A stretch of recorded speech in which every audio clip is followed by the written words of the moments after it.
சூடு. திரும்பி பார்த்தா ஒய்ஃப் எங்கே இருக்குதுன்னே தெரியல. நம்ம ஹைட்டுக்கு எவனையும் தெரியல பின்னாடி. எனக்கு என்ன பயம்னா 4வது ஸ்டாப்பிங்கில் இறங்கணும். இந்த ஒய்ஃபு கரெக்டாக இறங்குவாங்களான்னு விடப்பட்டு, ஏன்னா மிஸ் ஆகிடுச்சுன்னா பிரச்சனை சார். வேண்டாத தெய்வம் இல்லை.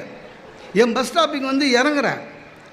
இறங்கினவுடனே திரும்பி பார்க்குறேன், பின்னால் ஒய்ஃப் இறங்கலை. பஸ் எப்போ வேணாலும் எடுத்துருவான். வேறு வழியில் இந்த படிக்காதவங்க கத்துவாங்களே, அது மாதிரி பரிமளம்னு கத்துறேன்.